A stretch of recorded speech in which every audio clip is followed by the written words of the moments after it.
David est marin-pêcheur. Il passe ses journées en mer pour oublier l'horreur de ces derniers mois. Sa vie a été bouleversée il y a 1 an. Sa femme Emmanuelle était infirmière à l'hôpital du Havre dans un service de nouveau-nés. Emmanuelle, c'était surtout une infirmière hyper consciencieuse. Déjà dans ses livres intimes, quand elle était toute jeune, elle mettait tellement, je rêverais tellement d'être infirmière. Donc tellement que c'était dans sa tête un sacerdoce, quoi. Emmanuel, même qu'il a un bébé, il aurait pu lui manquer un bras, il pouvait lui manquer n'importe quoi, ou il est tout petit ou tout gros. Mais à chaque fois qu'il y avait un bébé, c'était magnifique, il était beau. Il était beau. Elle était émerveillée avec l'apparition d'un bébé, quoi. Il y a 1 an, Emmanuelle s'est suicidée. C'est un matin d'été du mois de juin. La jeune femme est en congé ce jour-là. Elle sait que dans quelques jours, il lui faudra retourner au travail, mais elle ne s'en sent pas capable. Alors, elle décide de se réfugier dans le petit appartement que le couple a acheté au Havre. Elle s'assoit par terre, allume une cigarette et prend le temps d'écrire une longue lettre que David retrouvera près d'elle. Emmanuelle, 44 ans, laisse derrière elle 2 enfants de 10 ans et 17 ans. Mon amour, tu es la personne la plus extraordinaire que j'ai rencontrée et qui m'ait donné envie d'avoir des enfants. Je vous aime très fort. Donc ça, c'était pour nous. Puis après, tout ce qui arrive n'a rien à voir avec vous. Je pense que je n'ai pas le droit à tout ce bonheur.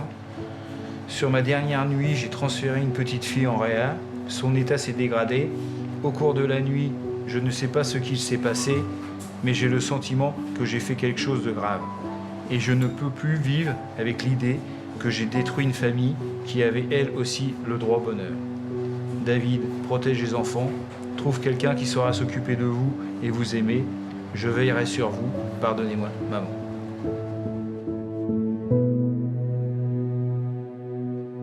Au cours de la nuit, je ne sais pas ce qui s'est passé, mais j'ai le sentiment que j'ai fait quelque chose de grave. Donc là, je pense que dans sa tête, ça a dû s'accélérer. Elle aussi bien, elle s'est dit, j'ai fait une erreur de dosage ou je l'ai transporté trop tard. Après, on ne saura pas ce qui s'est passé, mais il y a forcément quelque chose là-dedans. Il y a eu un moment où ça a été la panique, quoi. C'est la panique, et elle est rentrée avec ça, et puis je pense qu'après, ça ne l'a plus quittée, quoi. À l'hôpital du Havre, cette nuit-là, Emmanuelle Lebrun est de garde au service de réanimation pédiatrique. Une petite fille en détresse respiratoire arrive. Elle est la seule infirmière, c'est à elle de la prendre en charge. Au fur et à mesure des soins, le rythme cardiaque du bébé diminue. Paniquée, la jeune femme pense avoir commis une erreur. C'est pour cela qu'elle mettra fin à ses jours. Là, on n'a pas le contact des bébés, c'est que des bébés sous couveuse, c'est que des gros prématurés, c'est que des bip-bip, ils sont gérés par l'électronique. Et ça, c'est un gros stress pour elle. Et le problème, surtout, c'est que il peut y avoir le décès d'un bébé, quoi. Et je pense que sur certains agents, dont Emmanuelle, c'était inconcevable qu'elle puisse avoir un bébé qui meurt dans son service, quoi. Le bébé n'est pas mort, aucune erreur n'aurait été commise.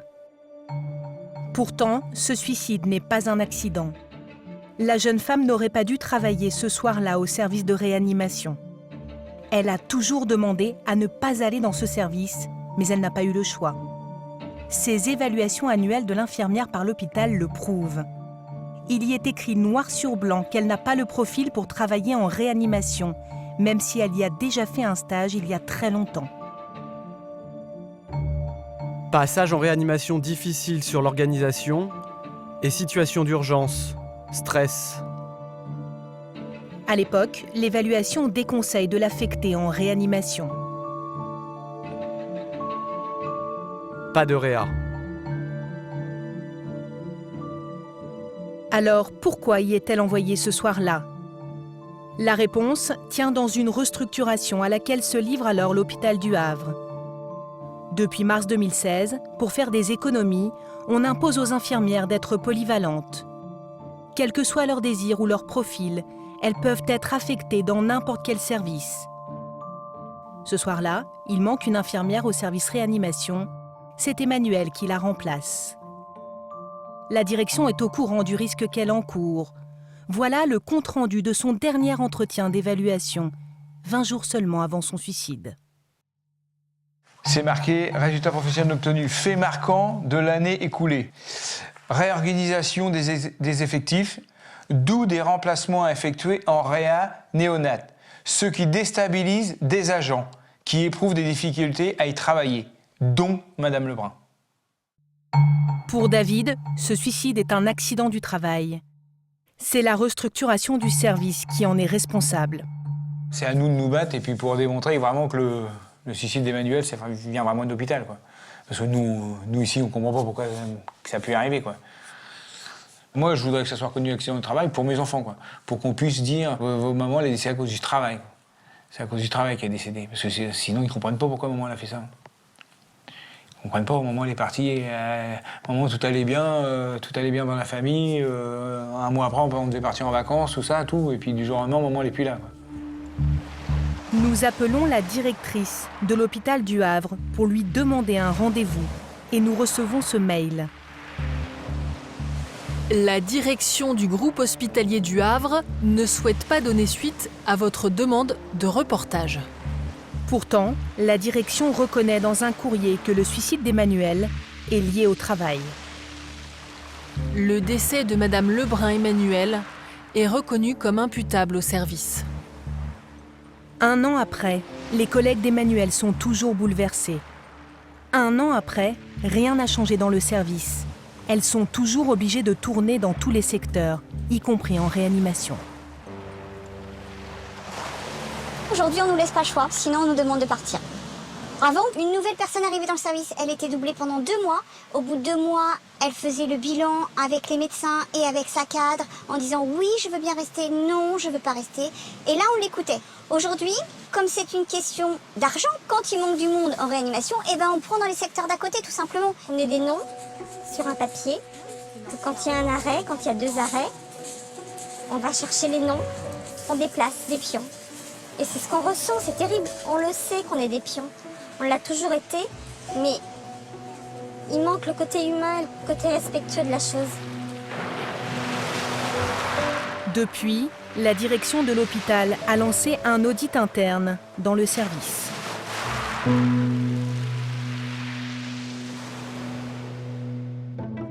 Comme au Havre, de nombreux soignants se sont suicidés dans les hôpitaux en France. Aucun chiffre officiel, mais d'après nos informations, il y aurait eu 15 suicides liés au travail depuis juin 2016, plus d'1 par mois. L'hôpital est-il en état d'urgence ? Pourquoi des milliers de blouses blanches descendent-elles dans la rue pour crier leur colère ? Pourquoi, depuis quelques années, les taux d'absentéisme explosent-ils à l'hôpital public ? Plus 32% en 8 ans. Nous avons répertorié les grèves dans les hôpitaux depuis janvier 2017. Au total, plus de 130 services ont cessé le travail, toutes spécialités confondues, dans toutes les régions de France. L'hôpital est en train de se transformer en entreprise. Il subit ces contraintes de rentabilité, de pression économique et industrielle. Pour faire face au déficit de la sécurité sociale, près de 6 milliards d'euros, l'État impose à ce service public d'être géré comme une entreprise privée.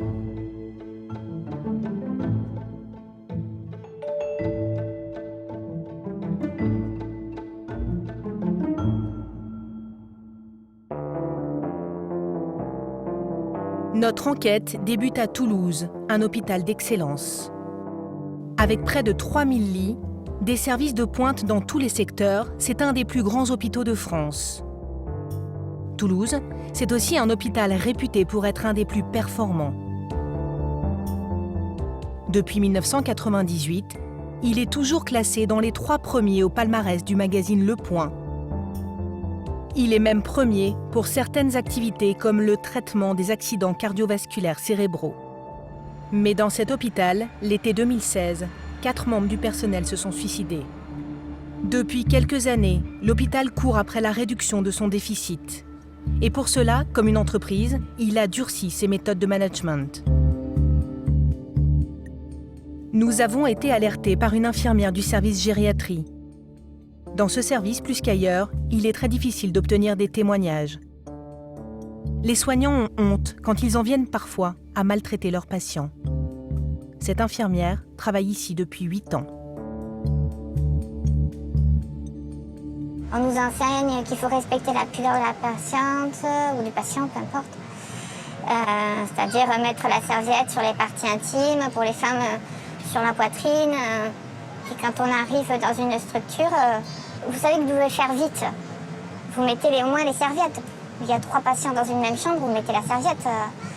Voilà, histoire de respecter par rapport au voisin, la pudeur. Puis vous avez la collègue qui vous dit non mais là, si tu fais comme ça, on ne va pas avancer. Hein.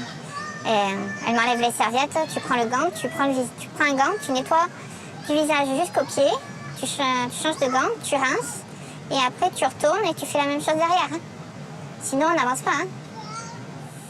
Et là vous voyez la patiente qui vous regarde et vous la regardez et vous dites je suis désolée mais je suis obligée de faire comme ça quoi.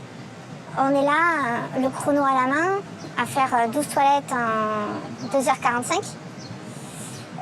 Moi, je vous mets au défi, sur des personnes à mobilité réduite, d'arriver à faire 12 toilettes en 2h45. Cela fait 13 minutes par patient. À cause de cette pression et de cette course à la rentabilité, l'infirmière avoue qu'elle a dérapé. C'est aussi des mots, des phrases que j'ai prononcées et j'ai baissé. Mais j'étais tellement débordée que en fait, je me suis rendu compte après coup que j'ai été violente. C'est détruire les gens. On nous transforme en robots. Alors qu'on essaye d'humaniser au plus possible les robots qui sont en train d'être créés, on nous robotise à nous. On doit faire tant d'actes dans la journée pour que ça soit rentable. On ne doit pas consommer trop de draps, parce que sinon c'est un surcoût. Les gants, on doit en utiliser une certaine quantité, on ne doit pas en utiliser trop. Sinon, c'est pas bon. Quelles méthodes de management sont appliquées pour en arriver à de telles dérives ? Première étape de notre enquête, le service de communication. Nous demandons à filmer dans l'hôpital, à plusieurs reprises, sans succès. Après avoir fait le tour un peu des services concernés qu'on avait évoqués ensemble, donc je vous informe que nous avons décidé de ne pas donner suite à votre proposition. Merci. Nous ne sommes pas les seuls à nous heurter à un mur. Même les experts, mandatés par le ministère du Travail, ont le plus grand mal à obtenir des informations. C'est ce que confesse Jean-Claude Vasselet, 40 ans d'expérience, plus de 120 expertises à son actif, notamment à Toulouse.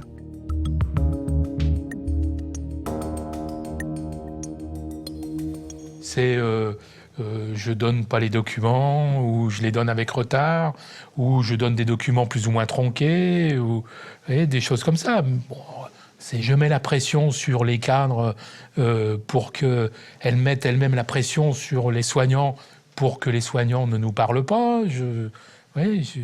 Voilà. Ce qui leur fait peur, c'est qu'on ouvre la boîte de Pandore. Pour cet expert, la boîte de Pandore, ce sont les méthodes de management. L'an dernier, à la demande des organisations syndicales, un des plus grands cabinets d'expertise français a publié un rapport sévère.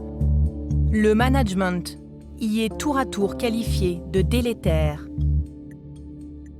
déficient, trop autoritaire.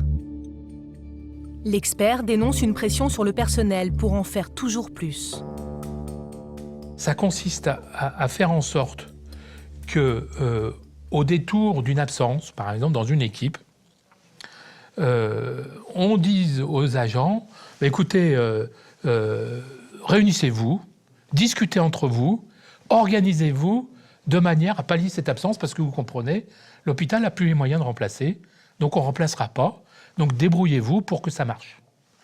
Les agents, qu'est-ce qu'ils font ? Ils se réunissent, ils discutent et ils pallient. Et puis une fois que tout ça s'est passé, c'est rentré dans l'ordre, on ne leur dit pas comme ça, mais vous voyez bien que vous êtes capable de travailler à -1. Donc on va essayer d'aller un peu plus loin. Et c'est un cycle infernal dans lequel on plonge les agents en les culpabilisant quelque part. Parce que si elles n'y arrivent pas, c'est de leur faute. Donc on est sur des processus managériaux qui sont extrêmement pervers, très culpabilisants. Le rapport constate Une augmentation du volume de patients au détriment du temps passé avec chaque patient. il pointe du doigt Une industrialisation des organisations de travail. à l'hôpital de Toulouse, les soignants seraient devenus des ouvriers de la santé. On est sur des méthodes de management qui proviennent de l'industrie, qui proviennent Toyota ou d'autres, hein, qui sont adaptés, qu'on essaye d'adapter à l'hôpital, mais dans un seul objectif, qu'on obtienne des gains de productivité de plus en plus élevés, quoi. Derrière cette pression, il y aurait des méthodes inspirées de l'industrie automobile. En réalité, elles remontent aux usines Ford au début des années 1900. L'objectif, c'était de morceler les tâches de chaque ouvrier sur la chaîne pour être plus productif et créer ainsi plus de voitures en moins de temps. Toyota s'en est inspiré dans les années 70 et a mis en place une nouvelle organisation du travail. La recette est donc japonaise. Elle s'appelle le Lean Management. Les Japonais parlent de Muda, Muri, Mura, pour désigner une seule idée, lutter contre le gaspillage. À l'hôpital, on réduit toutes les activités qui ne rapportent pas directement de l'argent, comme par exemple prendre le temps de parler aux patients ou parler de l'état d'un malade. Le personnel a l'impression de travailler à la chaîne comme des robots. Ce Lean Management, Julien Terrier le dénonce. La CGT est persuadée que ces méthodes ne sont pas adaptées à l'hôpital.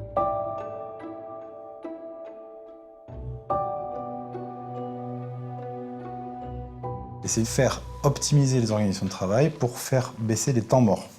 Tous les temps morts dans toutes les tâches doivent être diminués. Et qu'est-ce que c'est les temps morts dans les soins? C'est le relationnel. C'est quelque chose qui n'est pas quantifié, qui n'est pas facturé. Parce qu'en fait, maintenant, on ne marche qu'en facturation. Quand on fait une prise de sang, elle est facturée. Quand on fait un pansement, il est facturé. Par contre, expliquer un soin à un patient, c'est pas facturé. Prendre du temps à quelqu'un qui est en pleurs et qui est tout seul et qui comprend pas ce qui lui arrive, c'est pas facturé. Pour comprendre, il faut savoir qu'un hôpital est financé par la sécurité sociale en fonction des soins médicaux qu'il prodigue. C'est ce que l'on appelle la tarification à l'activité, la T2A. Chaque maladie a un prix, fixé par l'État et publié au journal officiel. Par exemple, une otite moyenne de niveau 1 est facturée 619 €. Une grippe, selon sa gravité, entre 651 et 2722 €. Que vous restiez 8, 10 ou 20 jours hospitalisé, le prix facturé est quasiment le même. D'où l'intérêt pour l'hôpital d'aller le plus vite possible avec chaque malade.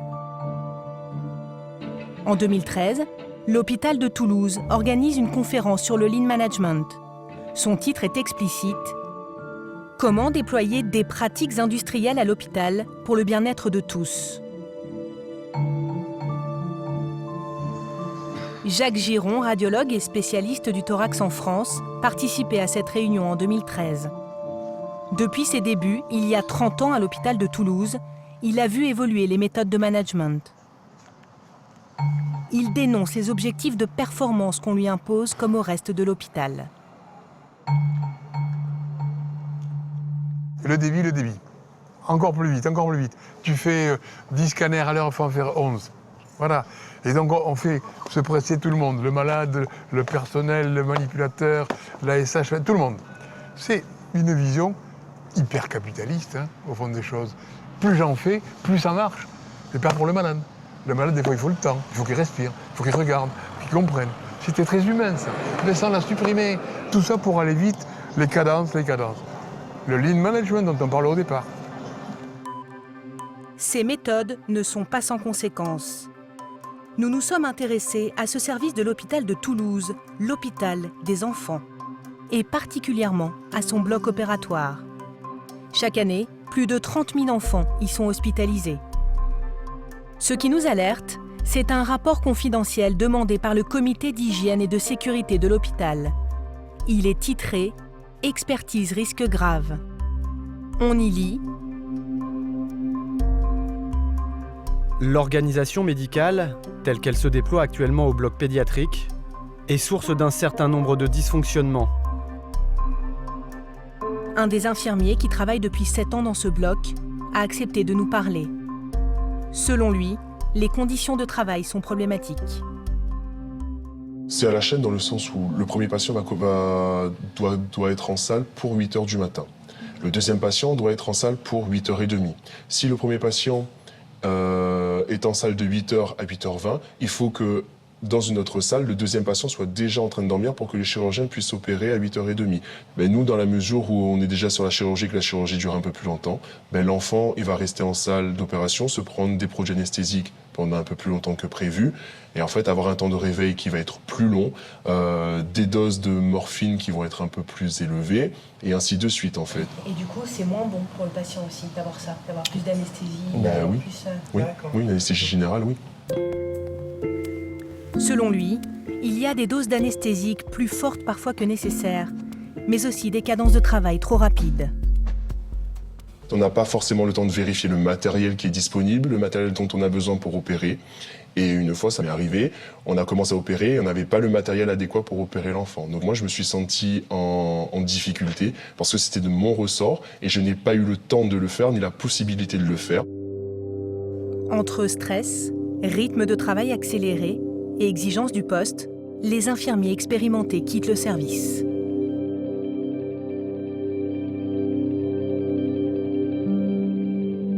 Le bloc l'enfant, le niveau d'experts comme ils appellent, des gens qui savent tout faire et qui peuvent former leurs collègues, etc.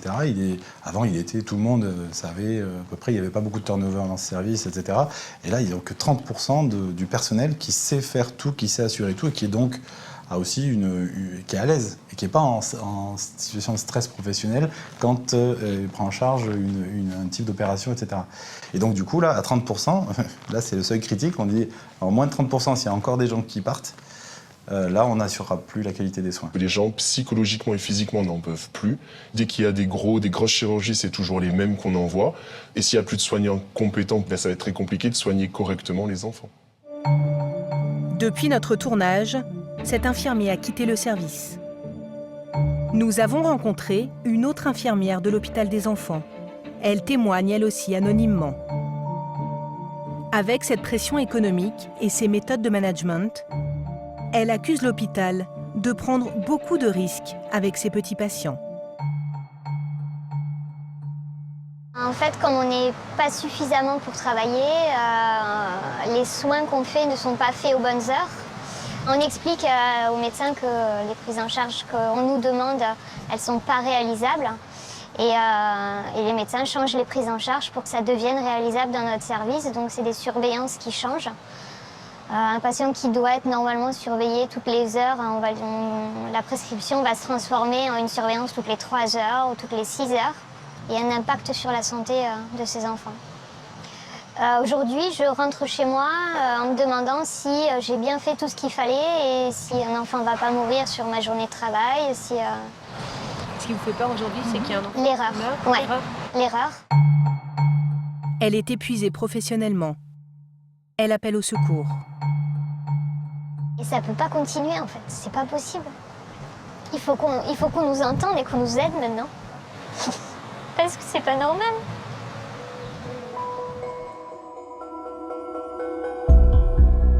Ces craintes sont-elles fondées? Nous avons mis la main sur des documents de l'hôpital de Toulouse qui montrent que le risque est bien là. Ce sont des fiches d'incidents, des fiches confidentielles. Dans ces documents internes, le personnel alerte la direction sur les incidents rencontrés sur le terrain. Certains épisodes interpellent directement sur la gestion du personnel de l'hôpital.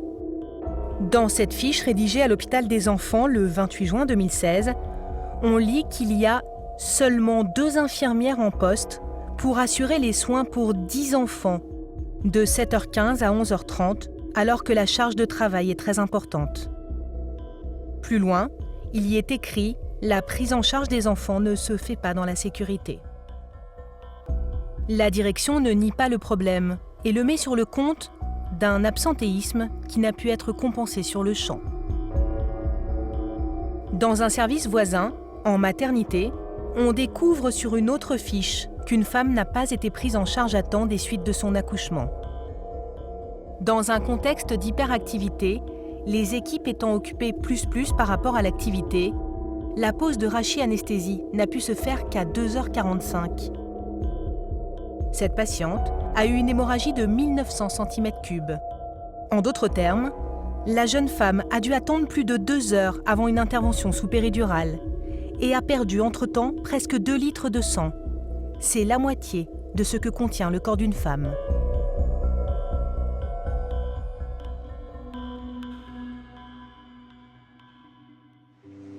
À Toulouse, nous avons rencontré une famille qui dit avoir subi les conséquences de la pression économique qui pèse sur le CHU. Cela fait 8 mois que Stéphane se bat à l'hôpital des enfants pour que sa fille guérisse. Pour moi, cet hôpital, c'est un bouleversement dans ma vie. C'est des joies avec la réparation du cœur de Léonie, enfin, la guérison même du cœur de Léonie, mais aussi beaucoup de peine avec l'erreur, notamment de diagnostic. C'est un milieu angoissant qui me terrifie et où il y a de bonnes choses, mais malheureusement aussi des mauvaises.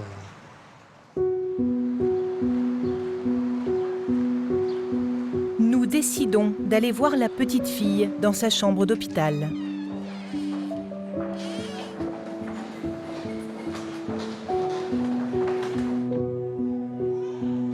Léonie a 8 mois, elle souffre d'une grave malformation au niveau du système digestif.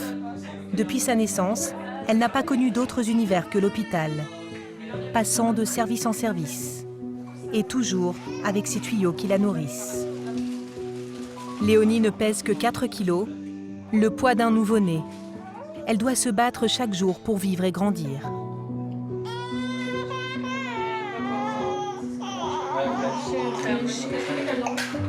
Voilà, elle est un peu fatiguée, un peu contrariée parce qu'on lui a refait son pansement. Mais sinon, ça va aller.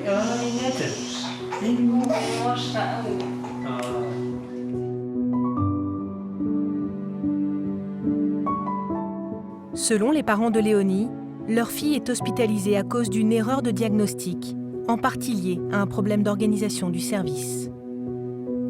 Dans le ventre de sa mère, on suspecte une malformation du duodénum, le haut de l'estomac.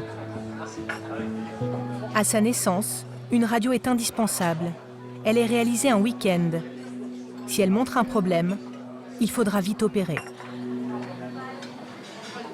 Léonie, elle a eu, pour nous, la malchance de naître un samedi 22 octobre. Et ce samedi, donc, c'est un radiologue de garde qui lit l'examen, qui n'est pas spécialisé en pédiatrie.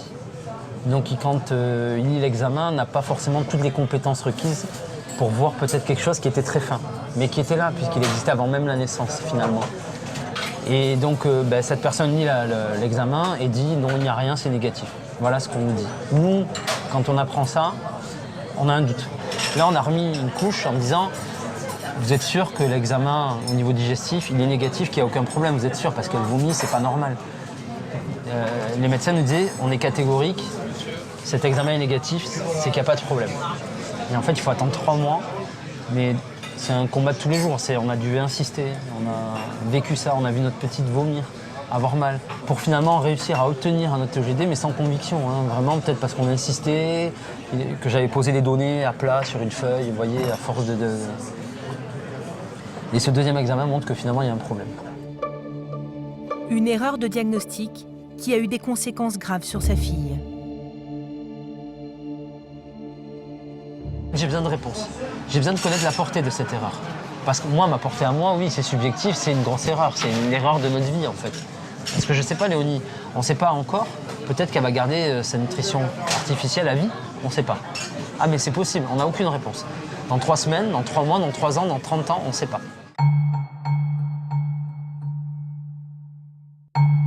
des erreurs qui se cumulent, malheureusement, on en a eu beaucoup. Je pourrais peut-être même pas toutes les citer tellement je me rappelle pas de tout comme ça. Mais bon, déjà, il y a, on va dire les erreurs les plus notables, c'est des surdoses de médicaments. Hein. Elle a eu 3 fois une surdose. Une première fois, 10 fois la dose de morphine. Ça, c'est moi qui m'en aperçois. On en parle au médecin, etc. Et le lendemain matin, on est convoqué avec l'infirmier, cadre de santé, le médecin-chef, qui s'excuse, qui dit mais que l'erreur est humaine et que c'est pas grave. Et ça, c'est dur à entendre à chaque fois. Voilà, l'erreur est humaine. En passant toutes ses journées à l'hôpital pendant 8 mois, Stéphane dit être le témoin de nombreux dysfonctionnements. On voit des personnes qui peuvent être extraordinaires, qui nous ont marqués, mais vraiment, qui nous ont marqués lors de nos séjours différents, dans différents hôpitaux. Même à Toulouse aussi, on a quand même eu des personnes extraordinaires. Ce qu'on voit, c'est des fois des gens qui font bien leur travail et qui n'ont pas les moyens nécessaires pour effectuer bien leur travail. Et qui du coup sont pressés dans leur travail. On les voit courir partout. Il y a des entrées de patients à gérer. Et pendant ce temps, il y a des patients graves où il faut soigner aussi. Mais il n'y a plus assez de personnel. Et puis, il y a une infirmière qui est en arrêt maladie. Et on n'a pas pu la remplacer, mais c'est au dernier moment. Donc on appelle une autre infirmière qui ne connaît pas forcément le dossier. Et en fait, du coup, on se retrouve avec des soins qui ne sont pas faits au cas par cas. On n'est plus dans le détail. On est dans quelque chose de plus bourrin, en fait, finalement. Et nous, en tant que parents, on voit notre bébé qui est très fragile, qui a besoin qu'on prenne le temps. Et bien, on ne prend plus le temps. Donc on est confronté à ça. Depuis notre tournage, Léonie est toujours hospitalisée.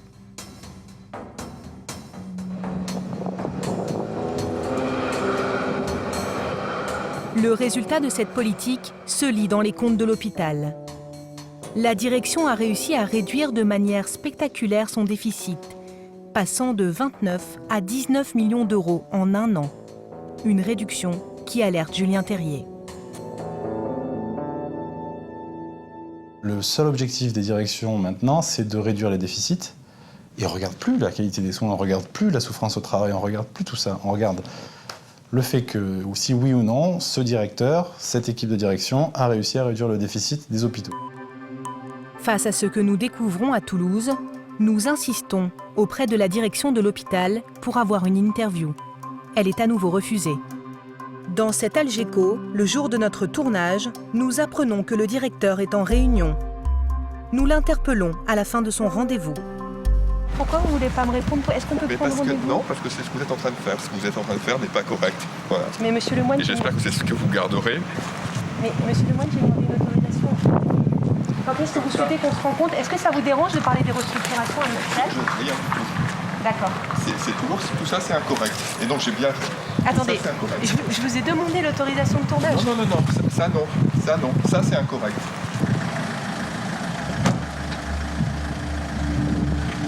Cinq jours après cette rencontre imprévue, nous avons à nouveau demandé une interview.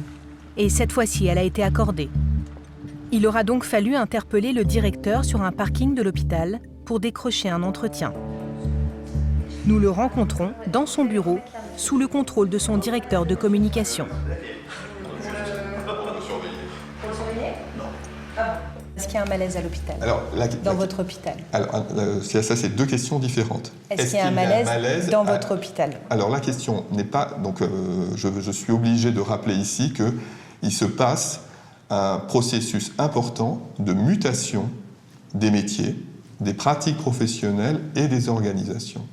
Et donc, il y a un changement de repère, une perte de balises qui conduisent un certain nombre de personnels à s'interroger sur « mais où va-t-on » Il y a ce sentiment-là au CHU de Toulouse qu'il faut que j'accompagne, qui est que c'est un très grand nombre de ces agents ont été sursollicités sur ces dernières années. On a rencontré pas mal de personnes de terrain qui nous ont parlé justement de méthodes de management qui sont proches du lean management.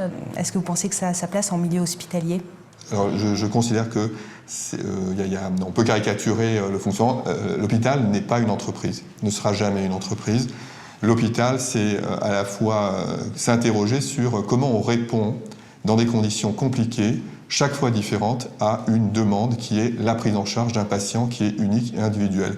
Autrement dit, la capacité à industrialiser des prises en charge est complètement hors de propos. Nous l'interrogeons ensuite sur l'emploi et les effectifs dans son hôpital. Vous trouvez qu'il y a assez d'infirmiers, d'infirmières, de médecins dans votre CHU? Je considère que la question doit être posée parce qu'au CHU de Toulouse, il va se passer quelque chose de particulier. C'est un centre hospitalier universitaire qui évolue dans une ville dont la démographie croît, dont les besoins de santé croissent, et il y aura des créations d'emplois parce que c'est une ville particulière compte tenu de la croissance des besoins de santé auxquels elle doit faire face. Et pour répondre très clairement, si je veux dire en termes de création nette, moi j'escompte qu'on va créer entre 30 et 40 emplois. En attendant, selon le dernier bilan social, l'hôpital a supprimé en 2016 l'équivalent de 56 emplois.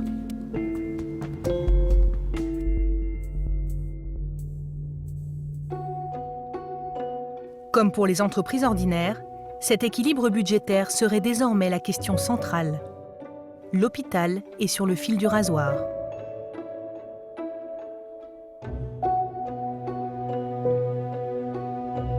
C'est ce que vit l'hôpital de Creil, en Picardie, un établissement qui soigne près de 140 000 malades par an et qui est aujourd'hui au bord de la faillite. Dans cette ville, l'une des plus pauvres de France, il n'y a qu'un médecin pour 5 000 habitants. C'est 5 fois moins que la moyenne nationale. Lorsqu'ils sont malades, les habitants ont pris l'habitude de se rendre aux urgences. Ici, on reçoit 120 patients par jour. C'est 2 fois plus que la capacité d'accueil du service.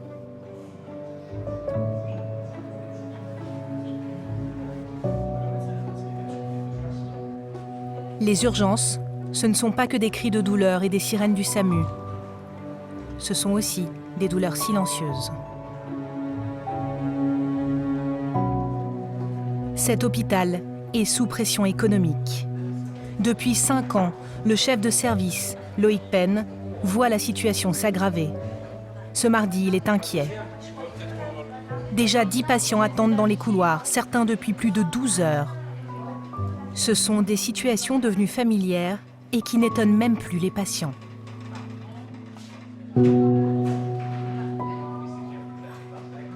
Est-ce que vous pouvez nous expliquer pourquoi ces gens sont là et pourquoi ils ne sont pas dans des chambres? En fait... Il n'y a pas de chambre. Ah bah voilà, la dame elle le dit, il n'y a pas de chambre. Moi les gens sont informés. Hier j'étais là, on l'a expulsé, on l'a mise là. Voilà. Parce qu'en fait... Pour mettre une autre personne à ma place. Et ben voilà. En fait la dame répond elle-même. On a un nombre de box d'examen qui est limité. Pour la médecine il y en a 4, ce qui n'est pas adapté aujourd'hui à notre nombre de passages. Quand on a fini de voir les patients, on devrait les hospitaliser, mais il n'y a pas forcément de place dans l'hôpital. Donc voilà, du coup, c'est un grand jeu de Tetris en fait. C'est-à-dire que dès qu'il y a un nouveau patient qui arrive, on enlève celui-là et on en met un autre, on en met un autre, on en met un autre. C'est pas très efficace, quoi. Voilà. Loïc sait qu'il faut évacuer au plus vite les patients, mais il est confronté à un gros problème de place dans les services d'hospitalisation. C'est tout l'hôpital qui est engorgé. Un monsieur âgé victime d'un AVC attend ici depuis plusieurs jours. C'est un médecin de garde qui l'a pris en charge à son arrivée. Bonjour. Loïc le voit pour la première fois. Ça va? Alors, ici vous êtes arrivé? C'est certainement l'intention, des malaises et puis... Qu'est-ce que vous avez ressenti? Ressenti? Ouais. Surtout, derrière la tête. D'accord. Et puis, il y a quand même eu un moment donné où il y a un côté qui marchait pas, si j'ai bien compris. Oui, c'est le côté gauche. Ça va peut-être aller mieux quand même.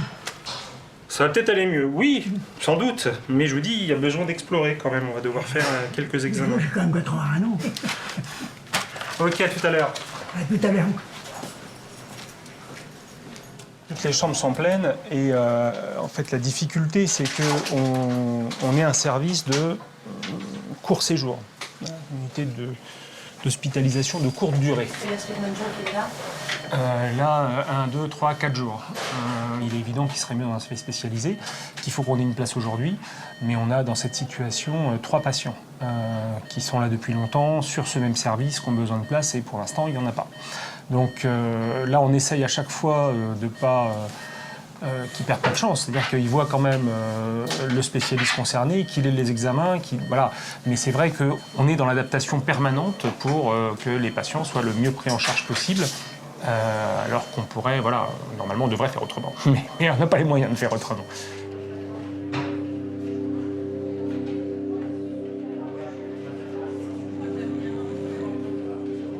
Le confort, c'est pas un détail en médecine. C'est-à-dire que les gens, c'est important aussi qu'ils dorment, qu'ils mangent. Et ça fait partie du traitement. Et considérer que on peut faire n'importe quoi, n'importe comment, et tant qu'on fait de la technique, ça va, c'est faux. On est plutôt bon en technique, on est mauvais dans tout ce qui accompagne aujourd'hui. Et on a été bon en France.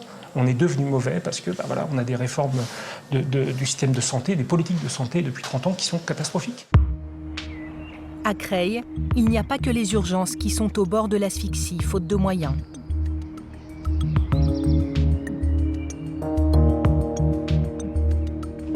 Nous avons passé la nuit avec le docteur Estelle Renaud dans le service de réanimation.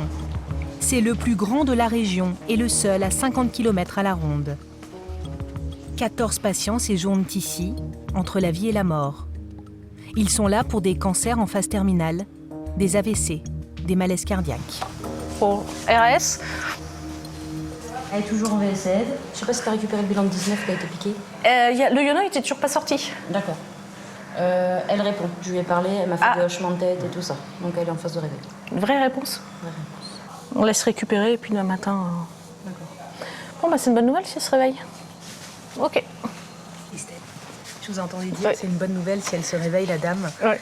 C'est toujours ce qu'on attend dans un service de réa, que les gens se réveillent. Oui, parce qu'en fait,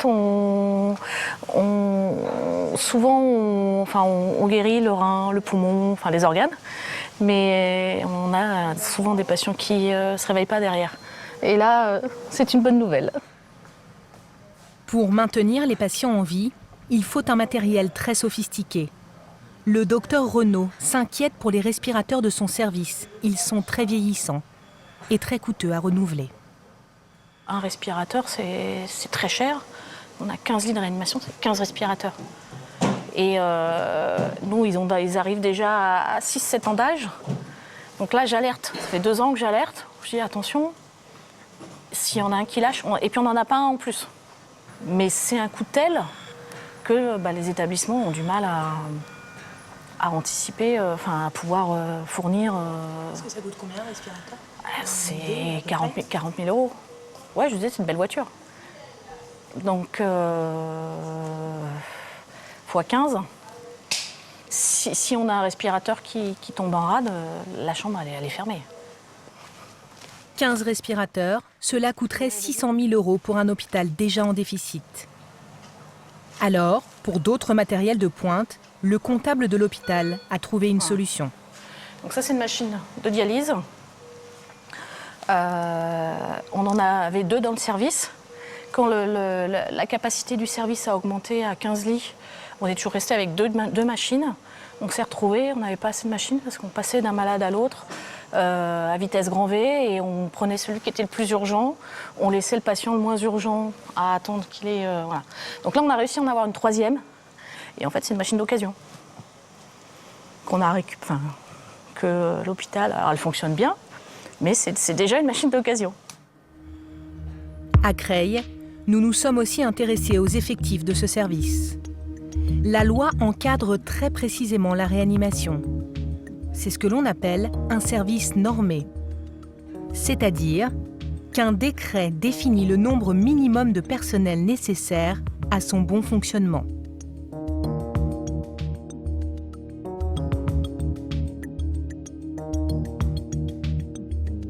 Au minimum, le décret prévoit 2 infirmiers pour 5 patients et 1 aide-soignant pour 4 patients. Pour 14 malades, ce soir, il devrait donc y avoir 6 infirmiers. Nous demandons au docteur Renaud de nous montrer le planning de la journée. Alors, le planning infirmier. Il est où votre planning? Ah, c'est ça, le Graal. Donc, alors, en bleu, ce sont les gens qui étaient là en journée. Et en rose, la nuit. Donc on a 1, 2, 3, 4, 5, c'est bien ça, 5 infirmiers la nuit et 1, 2, 3, 4, 5, 6 infirmiers en journée. Cette nuit-là, il y a 5 infirmiers pour 14 malades, alors que d'après la loi, il en faudrait 6. Le soir de notre tournage, ce mercredi 3 mai, le personnel de nuit est insuffisant. L'hôpital est hors des normes réglementaires ce soir-là. Ce n'est pas une exception. Voici le planning du mois de mai. nous constatons que toutes les nuits, il y a, marqué en rose, 5 infirmiers de service. Alors que la journée, en bleu, il y en a 6. Il en manque donc systématiquement un la nuit.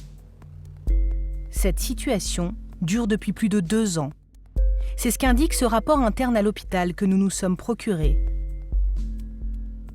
En juin 2015, il souligne les difficultés pour l'équipe de nuit qui est légèrement réduite par rapport aux éléments réglementaires et évoque le stress engendré par ces difficultés. Un peu gêné, le docteur Renaud admet que son service n'est pas réglementaire. Alors on est un tout petit peu en dessous des normes. Voilà. On est voilà, mais on est beaucoup mieux que ce qu'on était. Là, on s'est battu ces dernières années parce qu'on s'était encore largement sous-dimensionné il y a encore très peu de temps, en particulier la nuit. Alors qu'un patient de réanimation, que ce soit le jour, la nuit, et voire même pire la nuit, il a besoin de la même présence. Les risques ne sont pas moindres la nuit. Comment ça se fait, à votre avis, qu'il y ait un infirmier en moins la nuit alors et qu'il ne soit pas au nord Parce qu'il n'y a pas assez de personnel. Le docteur Renaud devrait fermer une chambre la nuit. Mais entre les normes réglementaires et la nécessité de soigner des patients en danger, son choix est sans équivoque. C'est l'éternelle question, est-ce qu'on ferme des lits, mais on a un devoir d'accueillir les patients qui sont en détresse? Est-ce qu'on les accueille avec pas la bonne quantité de personnel? Ou est-ce qu'on dit on ferme et on n'accueille personne? C'est une question qui n'est pas facile. Soit je trouve une solution pour le patient, et dans un autre endroit, et auquel cas je privilégie cette solution. Si je veux pas de solution, je prends en charge le patient. On est là pour ça. Un infirmier de plus ou de moins dans le service, cela n'a rien d'anodin. C'est en tout cas ce qu'affirme une étude scientifique publiée par la prestigieuse revue médicale The Lancet. Elle a été menée dans 9 pays européens, sur plus de 400 000 patients, dans 300 hôpitaux différents. Selon cette étude, une surcharge de travail des infirmiers augmente le risque de mortalité des patients. Le directeur de l'hôpital, Didier Saada, a accepté de répondre à nos questions, lui aussi en présence de sa directrice de communication. Nous lui montrons ce que nous avons tourné au service réanimation. On est un tout petit peu en dessous des normes. Comment ça se fait, à votre avis, qu'il y ait un infirmier en moins la nuit alors qu'il ne soit pas au nord Parce qu'il n'y a pas assez de personnel. Il y a un texte quand même qui prévoit un nombre d'infirmières pour un nombre de patients. Tout dépend du nombre de patients présents. Ça dépend du nombre de patients présents. Donc il y a des normes pour un nombre de lits, mais les lits ne sont pas occupés à 100% tous les jours, déjà. Ensuite, il peut y avoir là un problème conjoncturel d'une infirmière qui est partie, qui va être remplacée.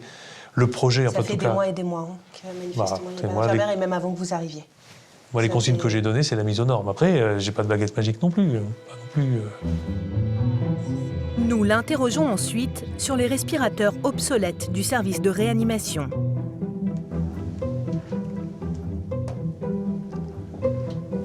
Est-ce que vous avez les moyens de payer des nouveaux respirateurs en réanimation? Il faudra qu'on les ait. C'est la condition sine qua non pour avoir des lits de réanimation. Il faut qu'on assume les autorisations qu'on demande nous-mêmes.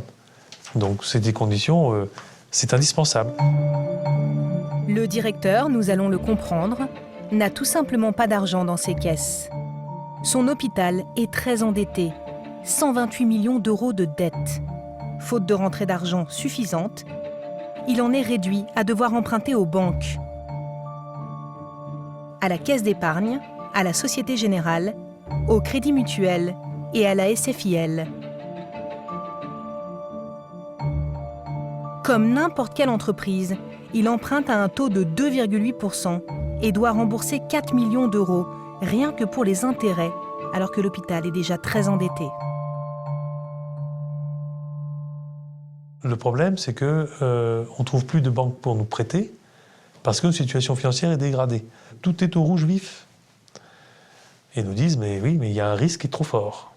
C'est pour ça qu'il est très urgent de sortir de ce cercle vicieux. Là, c'est la réanimation, mais en dialyse, c'est la même chose. Il faut des appareils de dialyse. Enfin, vous prenez n'importe quel secteur. La coronarographie, c'est la même chose. Donc, il faut bien pouvoir dégager les marges financières pour pouvoir investir. Si on va dans le mur, il n'y a plus d'hôpital. Il n'y a plus d'hôpital de Creil et de Senlis. Et là, pour le coup, c'est un plan social majeur. Et il n'y a plus de souffrance au travail parce qu'il n'y a plus de travail, hein, c'est clair. S'il n'arrive pas à redresser ses comptes, l'hôpital de Creil risque d'être mis sous tutelle de l'État. Car c'est le ministère de la Santé qui impose aux hôpitaux ces nouvelles méthodes de gestion. Nous avons rencontré l'ancien directeur d'un grand hôpital de la région parisienne.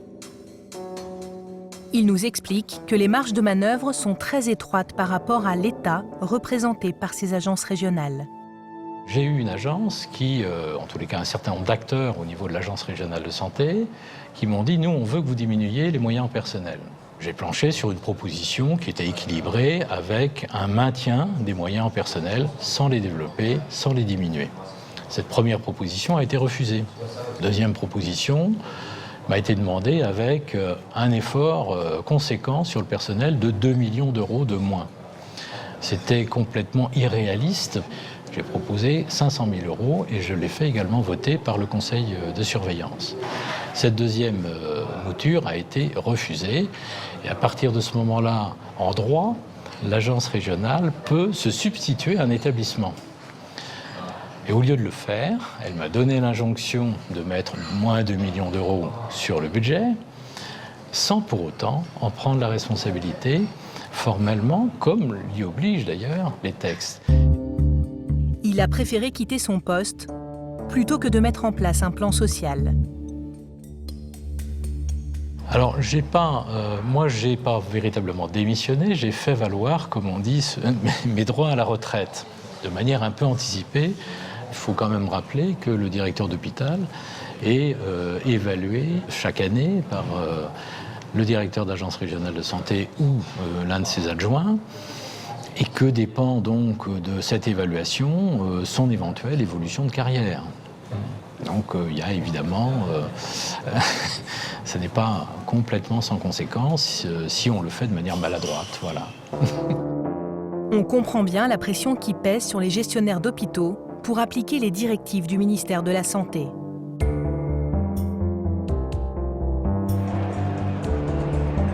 Les soignants sont plus mobilisés que jamais et descendront à nouveau dans la rue.